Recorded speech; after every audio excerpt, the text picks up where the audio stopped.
কায়েম হয়, আপনাদের কোনো সমস্যা আছে? বলেন, আল্লাহর নবীর আদর্শ অনুযায়ী যদি আমাদের দেশ চলে, কে কে প্রস্তুত আছেন? এরকম হাত তুলে দেখান, আল্লাহু আকবার বলে। হাত নামান। আমার ভাইয়েরা, বিগত দিনে ৭১ সালের পর থেকে এই ৫১ বছর পর্যন্ত আপনারা শুধু এরকম নিরকম রাজত্ব দেখেছেন। ইসলামপন্থীদের খেলাফত, ইসলামপন্থীদের শাসন আমল আপনারা দেখেন নাই। কথা কোন ঠিক না? দেখছেন? আচ্ছা বলেন তো দেখি, আমাদের সমাজের ভিতরে যদি একটা জরিপ করি, চুরি সবাই করে না দুই একজন করে? এই জোরে বলেন, চুরি সবাই করে না দুই একজন করে? আমাদের সমাজের দিকে দেখান। আচ্ছা বলেন, মাস্তানি রাহাজানি সবাই করে না দুই একজন করে? আচ্ছা বলেন তো দেখি, নেশা যারা বিক্রি করে সমাজের ভিতরে অনেক লোকে ঘরে ঘরে ব্যবসা করে না দুই একজন করে? এই কথা বলেন দুই একজন করে। এরা দুই একজনের কাছে আমরা সব ভালো মানুষগুলো কেন জিম্মি থাকবো? এরকম মক্কাতুল মুআজ্জামায়, এই আরবের ভিতরে সবচেয়ে উচ্চ সম্ভ্রান্ত মেয়েদেরকে তোমরাই বিবাহ করতে, কিন্তু তোমাদের রব তোমাদেরকে ভালোবাসে না, তোমাদের রব তোমাদেরকে পছন্দ করে না, তোমাদের রব তোমাদেরকে এই জন্য বুকা ফাঁকা রাখে। তোমরা গরিব, তোমরা অনাথ, তোমাদের কোনো ক্ষমতা নাই, তোমাদের কোনো শাসন ক্ষমতা নাই, সব দিক থেকে তোমাদের রব তোমাদেরকে ঘৃণা করে, এই জন্যই তোমাদেরকে এই অবস্থায় রেখেছে। আমার ভাইয়েরা, সাহাবায়ে কেরাম রাদিয়াল্লাহু তাআলা আনহু মন ভাঙা অবস্থায় আল্লাহর নবী সাল্লাল্লাহু আলাইহি ওয়াসাল্লামের কাছে এসে যখন এই ঘটনাগুলোকে বর্ণনা করতেন, ইয়া নবী আল্লাহ, এই কাফের বেঈমানের মুশরিকের দল তারা আমাদেরকে যেমন ভাবে অত্যাচার করে, শারীরিকভাবে যেমন অত্যাচার করে, মানসিকভাবে তারা বিভিন্ন প্রশ্ন করে, তারা আমাদেরকে ব্যথিত করে। ইয়া নবী আল্লাহ, এর প্রশ্নের উত্তর কি হবে? বাস্তবে তো আমরা দেখি বিষয়টা তাই। আল্লাহর নবী সাল্লাল্লাহু আলাইহি ওয়াসাল্লাম এরকম ভাবে আসমানের দিকে তাকিয়ে আছেন, রবের ফয়সালা কি আসে, রব এই ব্যাপারে কি উত্তর দিতে চায়। আল্লাহ তাআলা সূরাতুল বুরুজ নাজিল করে দিলেন। বলেন আল্লাহু আকবার। আল্লাহ তাআলা উত্তর দিয়ে দিলেন, ওয়াস-সামাই যাতিল বুরুজ ওয়াল ইয়াউমিল মাউউদ ওয়া শাহিদিন ওয়া মাশহুদ। আমার আল্লাহ তাআলা গোটা পৃথিবীর মানব জাতিকে ডাক দিয়ে বলেন, ওয়াস-সামাই যাতিল বুরুজ, আমি এমন এক রব, আমি বুরুজের শপথ করে বলি। বুরুজ বলা হয় এমন এক আসমানের কক্ষপথকে। আমার ভাইয়েরা, আপনারা জানেন আসমানে 12টি এরকম ভাবে গ্রহপথ রয়েছে। সূর্য একদিক থেকে এরকম ভাবে একটি গ্রহ একটি বুরুজ থেকে যখন চলা শুরু করে দেয়, এরকম 12টা অতিক্রম করে যখন শেষ সীমান্তে আসে, আমার ভাইয়েরা, সূর্য যখন দক্ষিণ প্রান্তে থাকে, ঘুরতে ঘুরতে যখন এটা এরকম ভাবে আবার যখন এটা উত্তর প্রান্তে চলে আসে, স্বাভাবিক একটু পরিবর্তনের কারণে আল্লাহ তাআলা পুরা পৃথিবীর চিত্রটাকে পরিবর্তন করে দেয়। এরকম ভাবে গরমের মৌসুমে মানুষ এরকম কম্বল ব্যবহার করে না, ফ্যান আর এসি ছাড়া মানুষের চলেই না, কিন্তু আবার এর পরক্ষণে সূর্যটা যখন আবার এরকম উত্তর মেরুতে চলে যায়, তখন দেখা যায় পুরো পৃথিবীটা ঠান্ডা ঠান্ডা হয়ে যায়। তখন কিন্তু আর ফ্যানের প্রয়োজন হয় না, তখন আর এসির প্রয়োজন হয় না। আল্লাহ তাআলা ওয়াস-সামাই যাতিল বুরুজ বলে গোটা পৃথিবীর মানুষকে সতর্ক করে দিলেন, ও দুনিয়ার মানব জাতি শুনে নাও, আমি আল্লাহ যেমনি ভাবে দুনিয়ার চিত্রকে পরিবর্তন করতে পারি। গরমের মৌসুমে এরকম পাতলা কাপড় পরতে হয়, ফ্যান ছাড়া চলা যায় না, গরম তোমাদেরকে তাড়া দেয়। আবার শীতের মৌসুমে কম্বল ছাড়া যেমনি চলতে পারো না, ভারী পোশাক ছাড়া চলতে পারো না, আমি আল্লাহ যেমন পুরো পৃথিবীর চিত্রকে পরিবর্তন করতে পারি। ও দুনিয়ার কাফের বেঈমানরা শোনো, দুনিয়ার অল্প দিনের রাজত্ব, দুনিয়ার অল্প দিনের ক্ষমতা, দুনিয়ার অর্ধ দিনের এই অল্প দিনের এই টাকা পয়সা ক্ষণিকের সময়ের জন্য আসবে, কিন্তু আমি আল্লাহ এটাকে পরিবর্তন করে দিয়ে মুমিন মুত্তাকিদের জন্য জান্নাতের এক বালাখানা তৈরি করে দিব। বলেন আল্লাহু আকবার। আমার ভাইয়েরা, আল্লাহ তাআলা বলেন, ওয়াস-সামাই যাতিল বুরুজ ওয়াল ইয়াউমিল মাউউদ। বান্দা শোন, তোদের এই পরিবর্তন যে আমি করব এর একটা নির্ধারিত সময় আছে। যেদিন ওই নির্ধারিত সময়টা চলে আসবে, আমি আল্লাহ গোটা কায়নাতকে উল্টে পাল্টে দিব। আমি আল্লাহ গোটা কায়নাতের পরিবেশকে এরকম ভাবে পাল্টিয়ে দিব। আমার ভাইয়েরা, সাহাবায়ে কেরাম রাদিয়াল্লাহু তাআলা আনহু শান্ত হয়ে গেলেন। তারা বুঝলেন আল্লাহ তাআলা এরকম অবস্থার পরিবর্তন করে দিতে পারেন, অবস্থাকে যেই কোনো মুহূর্তে পরিবর্তন করতে পারেন। ঠিক তদ্রূপভাবে আল্লাহ তাআলা সাহাবায়ে কেরামের জীবদ্দশায় দেখিয়ে দিলেন। সাহাবায়ে কেরাম রাদিয়াল্লাহু তাআলা আনহু বদরের যুদ্ধে শরীক হয়েছেন। মাত্র 313 জন সাহাবীর মাধ্যমে শরীক হয়েছেন। আল্লাহর নবী হাত তুলে দোয়া করতেছিলেন, আল্লাহ এই 313 জন সাহাবীকে যদি আপনি মিটিয়ে দেন, তাদেরকে যদি হত্যা করে ফেলা হয়, ইয়া রব্বে করিম, আপনার দ্বীনের ঝান্ডাকে তুলে ধরার মতো কেউ থাকবে না। আল্লাহ তাআলা মুসলমানদেরকে সুস্পষ্ট বিজয় দিলেন। এরকম উহুদের যুদ্ধে বিজয় দিলেন, হুনাইনের যুদ্ধে বিজয় দান করলেন, তাবুকের যুদ্ধে বিজয় দান করলেন। এরকম ভাবে সমস্ত যুদ্ধে যখন মুসলমান বিজয় হওয়া শুরু করলো, আল্লাহ তাআলা এরকম কোরআনে নাযিল করে দিলেন, ইযা জাআ নাসরুল্লাহি ওয়াল ফাত ওয়া রাআইতান্না সায়াদখুলুনা ফি দীনিল্লাহি আফওয়াজা। জোরে বলেন আল্লাহু আকবার। আল্লাহ তাআলা বলেন, এ মুসলমান, বিজয় তোমাদের হবে। বিজয় যখন তোমাদের কাছে চলে আসবে, দেখবে দলে দলে মানুষগুলো তোমাদের ইসলামের ছায়াতলে আশ্রয় নেবে।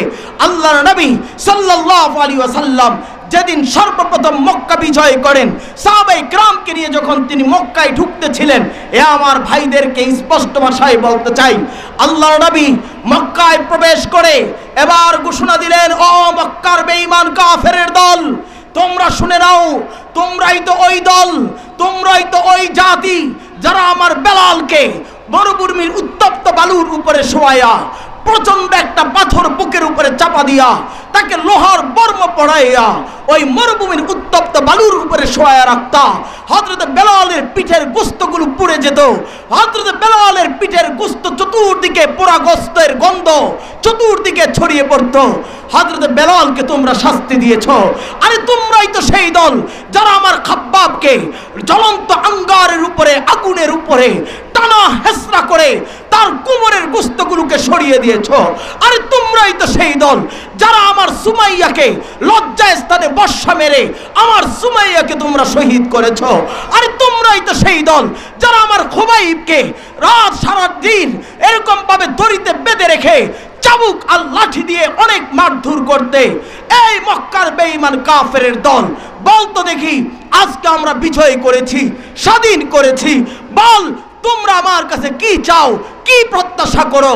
সমস্ত কাফের বেঈমান উত্তর দিয়েছিল, ইয়া মুহাম্মদ, একজন সেরকম ভাবে নেই বিচার, একজন উত্তম চরিত্রের নেতার কাছে মানুষ যা আশা করে, আমরা আপনার কাছে সেটাই আশা করি।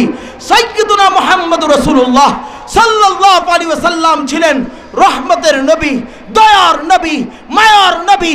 সেদিন আমার নবী ঘোষণা দিয়ে বলেছিলেন, লা তাসরিবা আলাইকুমুল ইয়াউম, আজকের দিনে ইউসুফ যেমন তার ভাইদেরকে মাফ করেছে, আমিও তোমাদেরকে মাফ করে দিলাম। বলেন সুবহানাল্লাহ।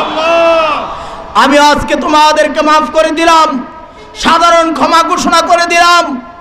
আমার ভাইয়েরা, আপনারা জানেন, ইতিহাস সাক্ষী, আপনারা দেখেছেন এরকম ভাবে এই বাংলাদেশের চিত্র, এই বাংলাদেশের অবস্থান আপনাদের সামনে ছিল। বিগত 17 বছর পর্যন্ত যেই স্বৈরাচার জালেম বাদশা আমাদের উপরে চেপে বসেছিল, যার মাধ্যমে গোটা আলেম সমাজের এরকম কণ্ঠনালী চেপে ধরে রেখেছে, গোটা মানব জাতিকে এমন ভাবে চাঁদার, রাহাজানি, সন্ত্রাসী।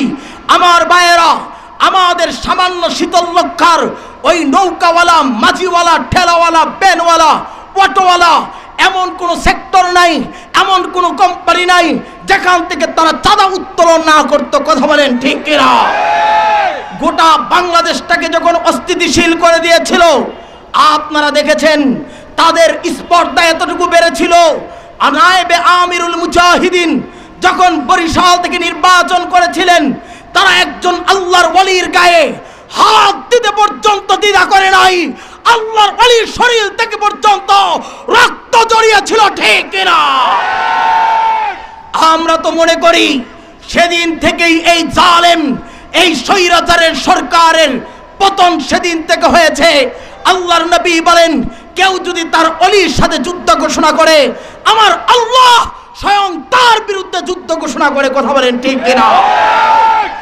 আপনারা জানেন এই স্বৈরাচার সরকার লেজ গুটিয়ে যেতে বাধ্য হয়েছে। আপনারা জানেন ইসলামী আন্দোলন বাংলাদেশের এমন একটি সংগঠন, এমন একটি গণমানুষের সংগঠন, যেই সংগঠনটা গণমানুষের অধিকারের কথা বলে। কথা বলেন ঠিক কিনা? আপনারা দেখেন আমাদের আমির, এমন এক আমির পেয়েছে আলহামদুলিল্লাহ, বাংলাদেশের শীর্ষ আলেম ওলামাদের মধ্যে একজন। শুধু তাই নয়, আপনারা জানেন বেফাকের মহাপরিচালক আল্লামা ওইরকম ভাবে উবাইদুর রহমান কান্নদবী দামাত বারকাতুল আলিয়া বলেছেন, আমি এরকম ভাবে মুফতি ফয়জুল করিমের ভিতরে এমন কিছু দেখেছি, যেরকম মানুষ কিতাব থেকে অনেক জ্ঞান অর্জন করে, আল্লাহ তাকে এমন কিছু অলৌকিক জ্ঞান দান করেছে যেটা আমাদের বুঝতে প্রথমে কষ্ট হয়, কিন্তু দেখেছি সৈয়দ ফয়জুল করিমের কথাটাই বাস্তবায়ন। বলেন আল্লাহু আকবার। আমার ভাইয়েরা, আমরা এমন এক দল করি, এমন এক আমির পেয়েছি, যেই আমির একজন মুহাক্কিক আলেম, যেই আমির সুন্নতের পাবন্দি, যেই আমির এরকম ভাবে সুদ খায় না, ঘুষ খায় না, কোন মদের ভারকে চাঁদা দেয় না, মদের ভারের সাথে সম্পর্ক নাই, যারা নারী নেতৃত্বকে হারাম বলে, বাংলাদেশে একমাত্র দল হিসাবে এরকম ভাবে যিনি স্থিতিশীল ছিলেন। আপনারা জানেন শায়েখ রহমতুল্লাহ আলাই যখন ইন্তিকাল করেন, ইন্তিকালের আগ পর্যন্ত তিনি এরকম নারী নেতৃত্বের সাথে আপোষ করে নাই। কথা বলেন ঠিক কিনা? আমার ভাইয়েরা, অনেকেই প্রশ্ন করেছিল, আপনার উস্তাদ শাইখুল হাদিস আল্লামা আজিজুল হক সাহেব রহমতুল্লাহি আলাই, তিনি তো নারী নেতৃত্বকে মেনে নিয়েছেন।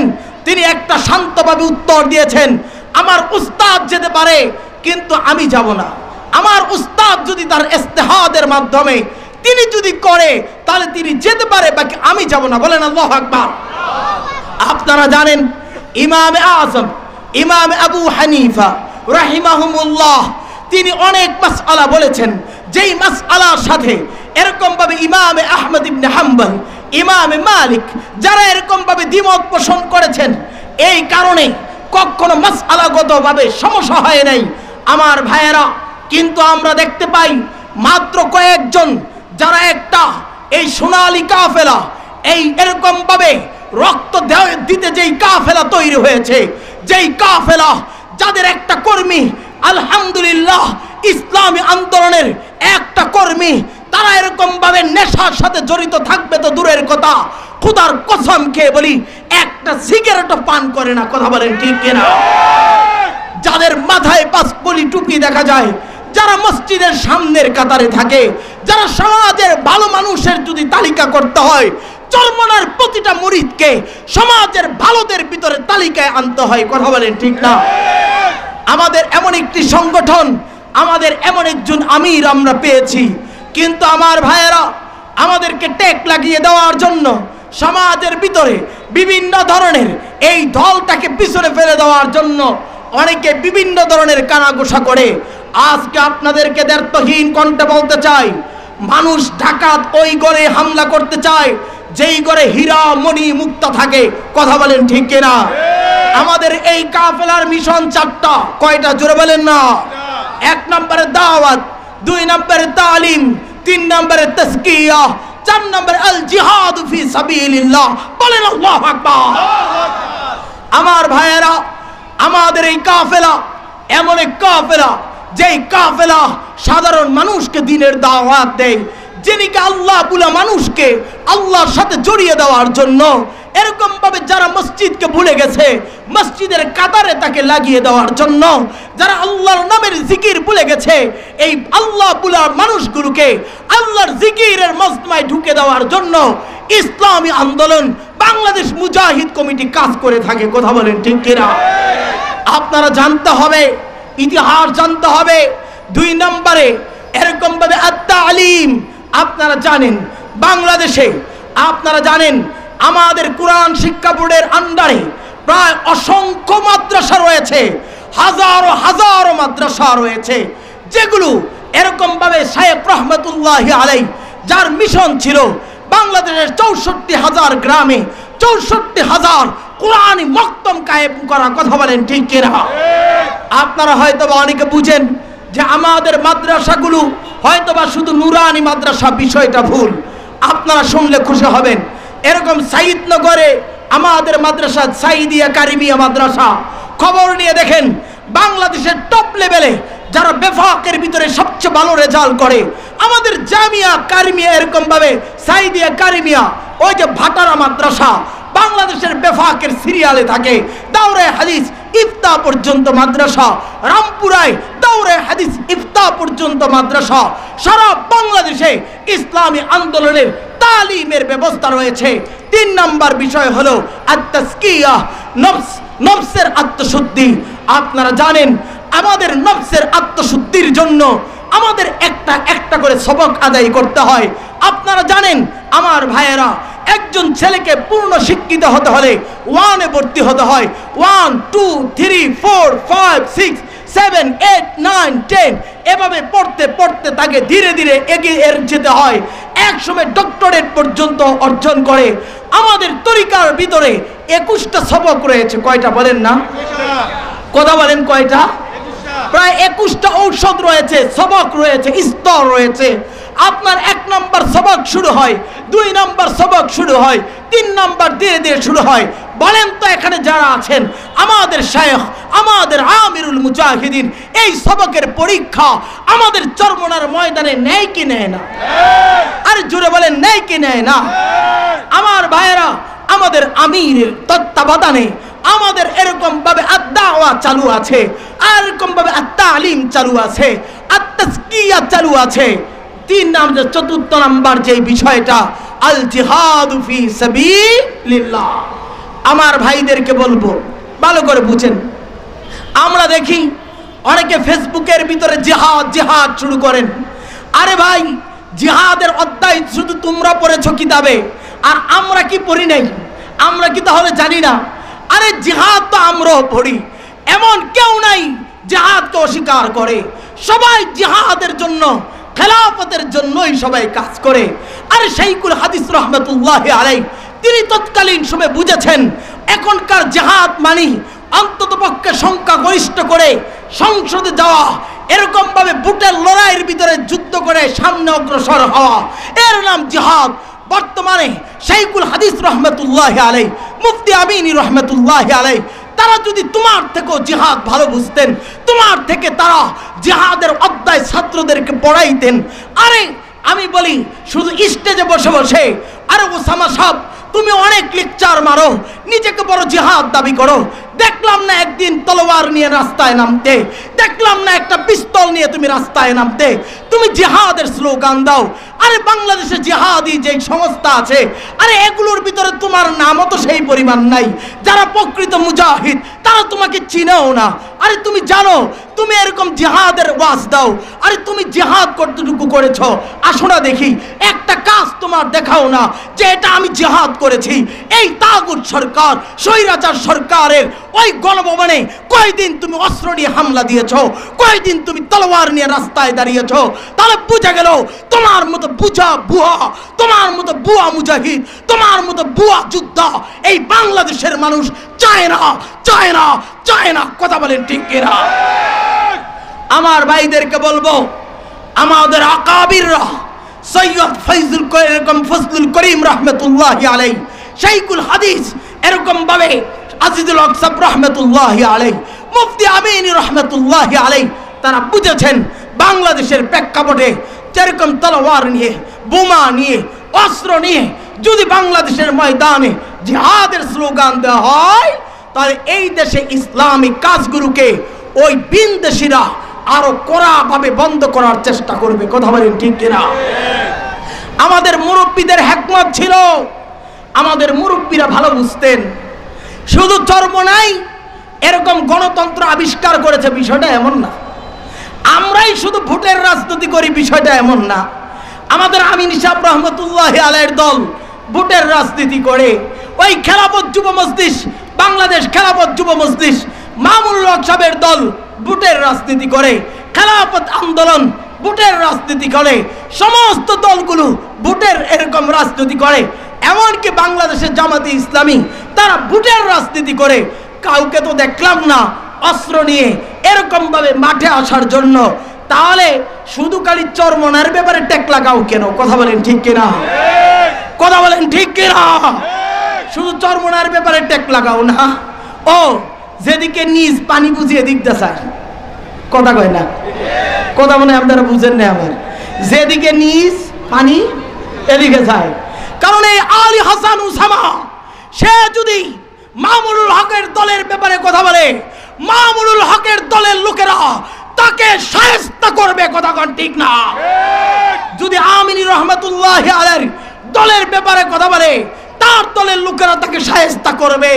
আরে যদি খেলাফত মজলিস, খেলাফত আন্দোলনের বিরুদ্ধে কথা বলে, তার দলের লোকেরা তাকে শায়েস্তা করবে। ও চরমনাইওয়ালারা, পাগড়িওয়ালা, তসবিওয়ালা বুজুর্গ, তারা আমিরের তোয়াত করে, কারো উপরে আঘাত করতে জানে না। ও এই জন্য নিরাপদ দলের কাছে আইসা তাদের বিরুদ্ধে কথা বলতে খুব মাস্তানি মনে হয়, কথা কোন ঠিক না? নিজের খুব বেড়া মনে হয় না?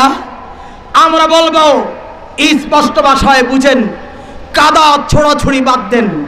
সামনের দেশ ইসলামী আন্দোলনের কর্মীদের দেশ, ঠিক কিনা? আগামীর দেশ, আগামী সরকার হবে ইসলামপন্থী সরকার, কথা বলেন ঠিক কিনা?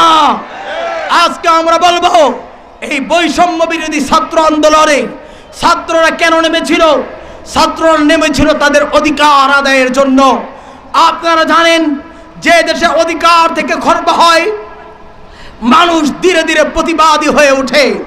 সেই পাকিস্তান বাহিনীরা বাংলাদেশের মানুষের অধিকার যখন ধীরে ধীরে তারা খর্ব করা শুরু করলো, পাকিস্তান বাহিনীরা মানুষের ভোটের অধিকার, তাদের ভাষার অধিকার, তাদের খাদ্য বস্ত্রের অধিকার যখন তারা ধীরে ধীরে কেড়ে নেওয়া শুরু করলো, এই বাংলাদেশের মানুষ তাদের বিরুদ্ধে প্রতিবাদী হয়ে উঠলো, কথা বলেন ঠিক কিনা?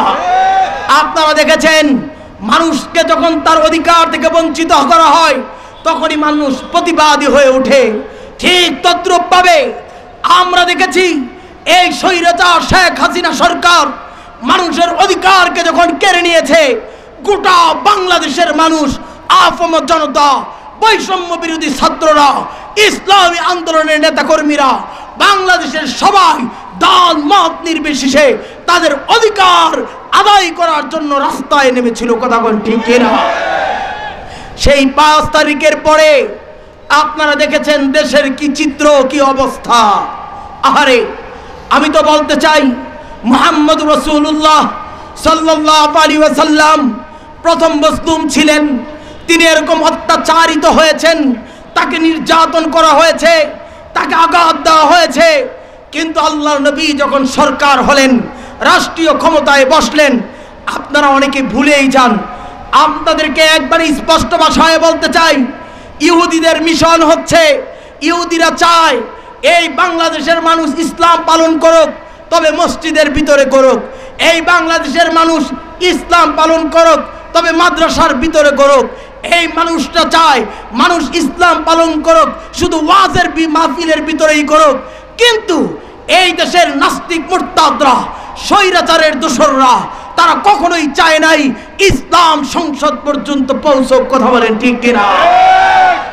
এ আমার ভাইয়েরা, আজকে এখানে যারা বসেছেন দিল থেকে বলেন তো দেখি, আপনি ইসলামকে ভালোবাসেন, এক আল্লাহকে ভালোবাসেন, এক আল্লাহর উপর ঈমান এনেছেন, এক আল্লাহর তাওহীদকে বিশ্বাস করে, এই কথা বলেন ঠিক না? আমরা যদি সবাই, আল্লাহর কসম আপনাদের সামনে আমি বলতে পারি, আমাদের চরমনাই সহ আমরা, এই যে আমি ইমদাদুল্লাহ হাশমিকে দেখেন, আমি আল্লাহর শুকর কোনো নেশার সাথে জড়িত নাই, সুদ ঘুষের সাথে জড়িত নাই, কোনো নারীর সাথে কোনো সম্পৃক্ত নাই, এরকম খারাপ সম্পর্ক নাই। আপনারা বলেন, স্পষ্ট ভাষায় বলেন, সমাজে এমন নামাজি, সমাজে এমন পাক্কা দিনদার কিছু মানুষ আছে না নাই? কথা বলেন আছে না নাই? আমরা যদি একটু পাল্টা হয়ে দাঁড়াই, আমরা যদি একটু সামনে বাড়ি, শুধু আমাদের একটা আঙ্গুলের টিপ দিয়ে পুরা দেশের চিত্রটা পরিবর্তন করতে পারি। সামনে নির্বাচন হলে আল্লাহ আপনার দিকে তাকিয়ে আছে। আমি ইমদাদুল্লাহ হাশমির টাকা নাই, পয়সা নাই, আপনাকে চা খাওয়াবো না, আপনাকে টাকাও দিব না, তবে এতটুকু জানি আপনার বিরুদ্ধে একটা মামলা হবে না, আপনার জমিতে কেউ খুঁড়া দিতে পারবে না, আপনাকে চাঁদা কেউ চাইতে পারবে না, আপনার ঘরে আপনি শান্তিতে ঘুমাতে পারবেন। আমি নেতা যদি ঠিক থাকি আপনাকে শুধু একটা সার্ভিস দিতে পারি। খোদার কসম কে বলেন ওই সন্ত্রাসী থেকে একজন গরিব নেতা ভালো না খারাপ? জোরে বলেন ভালো না খারাপ? আপনারা ধনী নেতার অবস্থা দেখেছেন, আমাদের রূপগঞ্জের এক নেতার অবস্থা আপনারা দেখেছেন।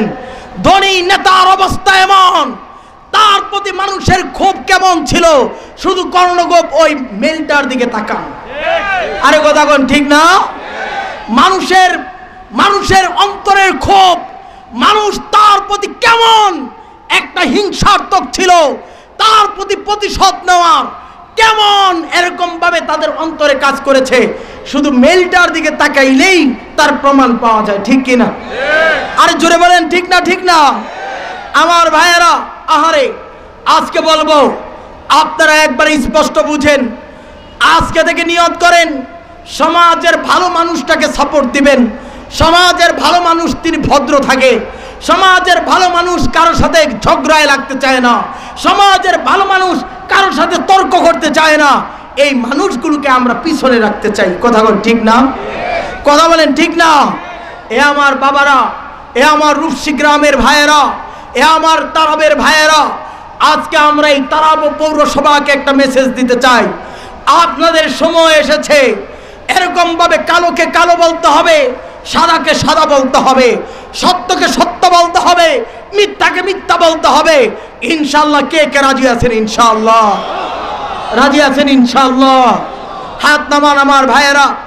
একটা কথা মনে রাখেন, আমি ইমদাদুল্লাহ হাশমি ব্যক্তি হিসাবে খারাপ হতে পারি, তবে বিশ্বাস করেন ইসলামিক দল কিন্তু খারাপ না। কথা বলেন ঠিক না? মসজিদের ইমাম তার ব্যক্তি হিসাবে উনি ভালো নাও হতে পারেন, কিন্তু কোরআন এবং সুন্নাহ কোনোদিন খারাপ হতে পারে না। মসজিদের নামাজ, মসজিদ কখনো নষ্ট হয় না। স্পষ্ট ভাষায় মনে রাখবেন, আমরা রক্তে মাংসে গড়া মানুষ, আমাদেরও রাগ আছে, আমাদেরও গুসা আছে, আমাদেরও ভালোবাসা আছে, আমাদেরও অনুরাগ আছে, কিন্তু এই কারণে বিচার করলে চলবে না। বুঝতে হবে ইসলাম ইজ দ্য বেস্ট, ইসলাম সবচেয়ে ঊর্ধ্বে, ইসলামের নেতৃত্ব সবচেয়ে ঊর্ধ্বে। কথা বলেন ঠিক কিনা? আপনাদেরকে স্মরণ করাতে চাই, ইসলামিক দল এমন এক দল যেই দলের নেতৃত্ব দিয়েছিলেন আমিরুল মুমিনিন ওমর ইবনে খাত্তাব রাদিয়াল্লাহু তাআলা আনহু।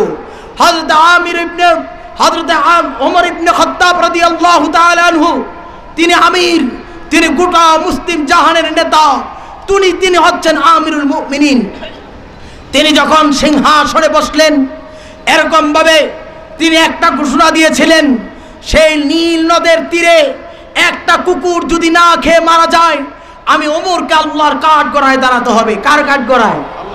জোরে বলেন কার কাঠ গড়ায়? হযরত ওমর নিজের কাঁধে বস্তা নিয়ে নিয়ে মানুষের ঘরের দুয়ারে দুয়ারে পৌঁছেছেন।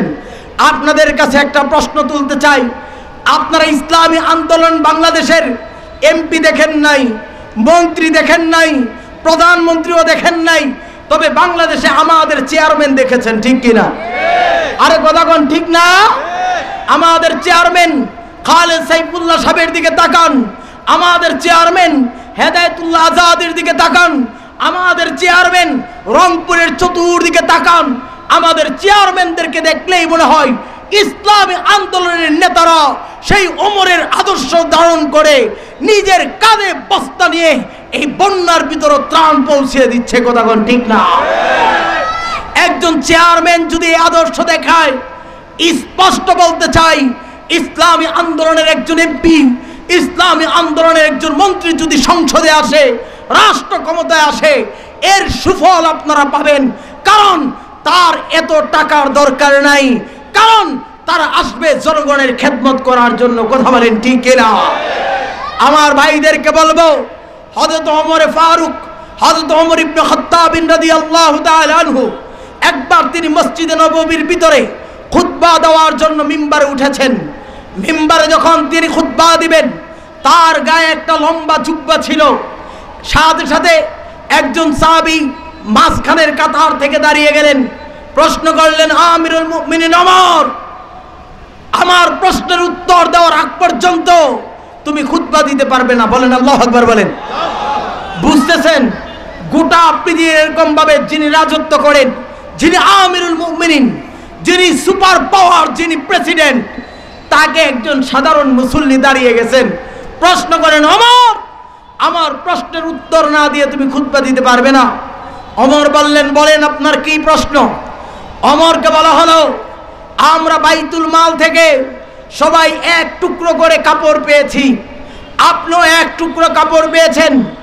আমরা আমাদের কাপড়গুলো দিয়ে লম্বা জুব্বা বানাতে পারি না, ছোট্ট ছোট্ট টুকরা পেয়েছি, এই কাপড় দিয়ে কোনো মতো জুব্বা বানিয়েছি, তার পাঞ্জাবি বানিয়েছি। আমাদের কারো হাঁটুর নিচে, কারো এরকম ভাবে হাঁটুর উপরে ছোট্ট ছোট্ট পাঞ্জাবি হয়েছে। আপনি এত বড় জুব্বার কাপড় কোথায় পেলেন? আপনি কি প্রধানমন্ত্রী? আপনি কি এর প্রেসিডেন্ট হওয়ার কারণে, আপনি কি আমিরুল মুমিনিন হওয়ার কারণে নিজের ক্ষমতার বলে কাপড় কি বেশি নিয়েছেন? আপনি কি জুলুম করেছেন? আপনি কি বেইনসাফি করেছেন? আগে আপনার থেকে উত্তর চাই, তারপরে খুতবা দেন। কোন আল্লাহু আকবার কোন না। বুঝতে পারেন, বুঝতে পারেন, বাংলাদেশের এমন কেউ ছিল স্বৈরাচার সরকারকে প্রশ্ন করবে, পদ্মা সেতু কয় টাকা দিয়ে বানিয়েছেন? পদ্মা সেতুর হিসাবটা আমাদেরকে দেন। মেট্রো রেল তৈরি করেছেন, কয় টাকার প্রজেক্টে কয় টাকা ব্যয় করেছেন? এই হিসাবটা আমাদেরকে দেন। কেউ কি এরকম ছিল যে এরকম ভাবে রূপপুর পারমাণবিক এরকম ভাবে এই কারেন্টের যেই তৈরি করেছেন, আপনি কয় টাকা ব্যয় করেছেন? আপনি আমাদের হিসাব দেন। কেউ কি এই প্রশ্ন করেছে ওই কক্সবাজারের, আপনারা জানেন ওই এরকম ভাবে মাধবপুর কি জানে এটা বলে, মাতার বাড়ি, সেখানে বিদ্যুৎ স্পট বানিয়েছেন, কয় টাকা ব্যয় করেছেন? জনগণকে হিসাব দেন। কেউ কিন্তু বলার সাহস করে না। কথা বলেন ঠিক না? কারণ মানুষ জানে গুম করে ফেলে, খুন করে ফেলে, জেল জুলুম দিয়ে এই সরকার মানুষকে একটা স্থিতিশীল এমন একটা ভয়াবহ পরিস্থিতি ফেলেছে। কিন্তু দেখেন, একটি মুসলমান রাষ্ট্রের ভিতরে একজন আমিরুল মুমিনিনকে একজন সাধারণ সাহাবী দাঁড়িয়ে প্রশ্ন করে, ওমর, আপনার পাঞ্জাবির জবাবটা আগে চাই, তারপরে খুতবা দেন। আমিরুল মুমিনিন ওমর ইবনে খাত্তাব একটু রাগ হলেন না, শান্তভাবে জবাব দিয়ে বললেন, এই তোমার প্রশ্নের উত্তরটা আমার ছেলে আব্দুল্লাহ ইবনে ওমর, আমার ছেলে আব্দুল্লাহ তোমার প্রশ্নের উত্তর দিবে। আব্দুল্লাহকে দাঁড়িয়ে করিয়ে দিলেন, বললেন, আব্দুল্লাহ, তুমি এই প্রশ্নের জবাব দাও যেই প্রশ্নটা তিনি আমাকে করেছেন। হযরত ওমরের সন্তান আব্দুল্লাহ দাঁড়িয়ে গিয়ে বললেন, চাচা যান, আমি আপনার উত্তর দেই। শোনেন, সবাই যেমন এক টুকরো করে কাপড় পেয়েছেন, ঠিক তদ্রূপভাবে আমার আব্বাজান এক টুকরো কাপড় পেয়েছে, আমিও একজন এক টুকরো কাপড় পেয়েছি। যেহেতু আমিও যোদ্ধা, অতএব আমার ভাগও আমি এক টুকরো কাপড় পেয়েছি। চাচা যান, আপনি শোনেন, আমরা বাপ ছেলে মিলে পরামর্শ করলাম যে এরকম ভাবে এক টুকরো করে কাপড় যদি কেউ বানাই, তাহলে আমারটাও ছোট হবে, আর আমার আব্বা যেহেতু অনেক লম্বা, আব্বার কাপড়টাও ছোট হবে, কারো পাঞ্জাবিটা সুন্দর হবে না। এই কারণে আমি সন্তান আব্দুল্লাহর কাপড়টা আমার আব্বাকে আমি হাদিয়া দিয়ে দিলাম। আব্বা যান, এই দুইটি কাপড় মিলে আপনি একটি জুব্বা বানান। বলেন আল্লাহু আকবার। আব্দুল্লাহ উত্তর দিয়ে দিলেন, আমার আব্বা যে জুব্বাটা বানিয়েছেন সেখানে দুইটি কাপড়, সেই দুইটি কাপড়ের একটির মালিক আমি আব্দুল্লাহ, আরেকটি কাপড়ের মালিক আমার আব্বাজান ওমর ইবনে খাত্তাব। আল্লাহু আকবার। এরা ছিলেন মুসলিম শাসক যারা জনগণের কাছে নিজের জবাবদিহি করতে প্রস্তুত ছিলেন। কথা বলেন ঠিক কিনা? আমার ভাইদেরকে বলবো, ইসলামী শাসন ক্ষমতায় যদি চলে আসে, ইসলাম যদি শাসন ক্ষমতায় চলে আসে, একজন মুসলমান নির্যাতিত হবে না, নিষ্পেষিত হবে না, কারো মামলা করতে গেলে পুলিশকে ঘুষ দেওয়া লাগবে না, কারো এরকম অভিযোগ নিয়ে থানায় গেলে তাকে হয়রানি শিকার হতে হবে না। আপনারা কি চান সামনে ইসলামী আন্দোলনের পতাকার তলে থেকে কে কে কাজ করতে রাজি আছেন? ইনশাআল্লাহ। নারে তাকবীর, নারে তাকবীর। আমার ভাইদেরকে সবিনয়ে অনুরোধ করব, আমরা অনেকে বলে, শোনেন, অনেকে বলে হুজুর আপনাদের দলের মানুষ তো অনেক বেশি, আপনাদেরকে তারা তো ভোট দেয় না। এই কথাটা আমাদের যারা শতাই ভাই, কারা কর না, এই কথা কর না, কারা আমাদের যারা শতাই ভাই এই কথাটা বলে অন্য একজন যে ভোট দিবে, এই ভোট দেওয়াটা যাতে করে নষ্ট করে। শোনেন, কিছু এরকম ভাবে সব দলের ভিতরে একটা কুচুকরি মহল রাখে, তারা টাকা দিয়ে রাখে, হাতবার বদনাম কইবা, আরে হেগর দিয়ে কিচ্ছু হইতো না, হেগো মুরিদ্রে হেগর ভোট দেয় না, এটা বলতে থাকবা, চা হোটেলে গিয়ে বলবা, রিস্কার ভিতরে বলবা, গাড়ির ভিতরে বলবা, তাহলে ইসলামী আন্দোলনের ধীরে ধীরে জনমত কমে যাবে। কথাটা মনে হয় আপনারা বুঝেন নাই, কথা বুঝছেন আপনারা? এটা হচ্ছে এদের একটা চক্রান্ত। এই ব্যাপারে আপনারা সতর্ক থাকেন। আমার এই মুজাহিদ ভাইদেরকে প্রশ্ন করেন, তাদেরকে ভোট দিতে যাইতে দেয় নাই, গেলে মারধর করেছে, রাস্তায় বাধা দিয়েছে, গ্যাসের লাইন কেটে দিয়েছে, পানির লাইন কেটে দিয়েছে, অনেককে জুলুম নির্যাতন করার কারণে ফ্যামিলির দিকে তাকিয়ে শুধু চোখের পানি ছেড়েছে। এই মুজাহিদরা আল্লাহর নামে কসম করে বলো, এমন জুলুম নির্যাতনের শিকার কি আমরা হয়েছি কিনা জোরে বলেন তো দেখি। এই জন্য অনেকেই কেন্দ্রে যেতে পারে নাই, এই জন্য অনেকেই কেন্দ্রের সাইডে যেতে পারে নাই। কিন্তু আমাদের মুজাহিদরা কোনোদিন আওয়ামী লীগকে ভোট দেয় নাই, নৌকাকে ভোট দেয় না, দানকে ভোট দেয় না, জামাতের দাঁড়িপাল্লাতেও ভোট দেয় না। কথা কোন ঠিক না? আজকে আপনাদেরকে বলতে চাই, সময় এসেছে ইসলামী আন্দোলন বাংলাদেশের এমন এক শক্তি, এমন এক প্ল্যাটফর্মে দাঁড়িয়েছে। ওই 5 তারিখের ইতিহাসের ভিতরে আপনারা জানেন, আল্লাহর ওলি সৈয়দ ফয়জুল করিম মুফতি সাহেব আমাদের শাইখে চরমনাই যদি 5 তারিখে ওই কারফিউ ভেঙে সর্বপ্রথম তিনি মিছিল নিয়ে যখন ওই গণভবনের দিকে রওনা হয়েছেন, সাথে সাথে ছাত্ররা আমাদের মিছিলের সাথে শরীক হয়ে এই স্বৈরাচার সরকারকে আল্লাহ উৎখাত করেছেন। কথা কোন ঠিক কিনা? সেদিন যদি আমাদের মুফতি সাহেব হুজুর, আমাদের এই মুফতি সাহেব হুজুর যদি একজন ইসলামী আন্দোলনের নেতা যদি সেদিন মাঠে না আসতেন, তো বুঝেন তো সেদিনের অবস্থাটা কি হতো, সেদিনের পরের অবস্থাটা কি হতো। ঘরের ভিতর থেকে টেনে টেনে নিয়ে তারা মেরে ফেলতো। কথা বলেন ঠিক না? কিন্তু আল্লাহর ওলি সেদিন বীর বিক্রমে এগিয়ে গিয়েছিলেন। আমি তো বলি, ওই ভারতের হুসাইন আহমদ মাদানিকে আপনারা দেখেন নাই, আর জিন্দা হুসাইন আহমদ মাদানিকে দেখতে হলে আমাদের মুফতি সৈয়দ ফয়জুল করিমের দিকে তাকাতে হবে, ঠিক কিনা? যে হুসাইন আহমদ মাদানি রাহিমাহুমুল্লাহ, তিনি ইংরেজ খেদাও আন্দোলনে তিনি এরকম নিষেধ করা হলো, আপনি কিন্তু সেখানে যাবেন না, মাঠ পর্যায়ে যদি আসেন আপনাকে গুলি করে ছাড়ছাড় করে দেওয়া হবে। কিন্তু হযরত হুসাইন আহমদ মাদানি কাফনের কাপড় মাথায় পেঁচিয়ে হাজারো মানুষের সামনে এসে এরকম স্লোগান দিয়েছেন, ইংরেজরা বন্দুক টাক করে রেখেছেন, গুলি করবেন। তিনি একটা বক্তব্য দিয়েছিলেন, আই इंग्रेज लाल कुत्ते के बच्चों, हुसैन अहमद जहां जाते कफन के कपड़े साथ ले जाते, हुसैन अहमद मौत को नहीं डरते, गुली छोड़ो। তিনি বলেছিলেন, আল্লাহর ওলি যারা হয় তারা কখনো মৃত্যুকে ভয় পায় না। কথা বলেন ঠিক কিনা? হুসাইন আহমদ কাফনের কাপড় নিয়ে মাঠে এসেছেন, ঠিক তদ্রুপ ভাবে ওই 5 তারিখের গণ অভ্যুত্থানে আপনারা দেখেছেন সৈয়দ ফয়জুল করিম আমাদের মুফতি সাহেব মাঠে নেমে আসার কারণে সমস্ত স্বৈরাচার সরকার সাইন দিয়ে 12টার দিকে পালিয়ে যেতে বাধ্য হয়েছে, ঠিক কিনা? আমার ভাইদেরকে বলবো, স্পষ্ট ভাষায় বলতে চাই, এই স্বৈরাচার পতন হয়েছে, কিন্তু আমরা এর উল্টোটা কি দেখলাম? এরপরেই দেখতেছি আরেকটা কালো শক্তি এদেশের উপরে চেপে বসতেছে। কথা কোন ঠিক না?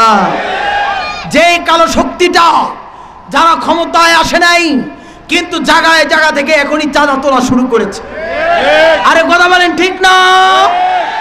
জায়গায় জায়গায় চাঁদা তোলা শুরু করা হয়েছে, জায়গায় জায়গা থেকে এরকম ভাবে সন্ত্রাসী বাহিনীর মাধ্যমে তারা আবার নতুন করে এরকম ভাবে বাংলাদেশটাকে এরকম অস্থিতিশীল বানাতে চায়। আমরা বলতে চাই 5 তারিখে যেইভাবে এরকম আমাদের শায়েকের এরকম নেতৃত্বে স্বৈরাচারকে যেভাবে পতন করেছিলাম, প্রয়োজন হয় আরেকটা 5 তারিখ কায়েম করব, আরেকটা আন্দোলন করব, আরেকটা দুর্বার নেতৃত্ব দিয়ে তোমাদের কালো হাত টুকরো টুকরো করে দেব। ঠিক কিনা?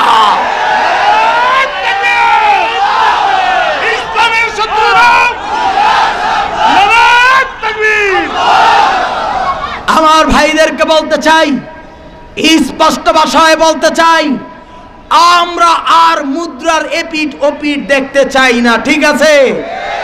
এটা কি শুধু এখানে না ভিতর থেকে বলতেছেন?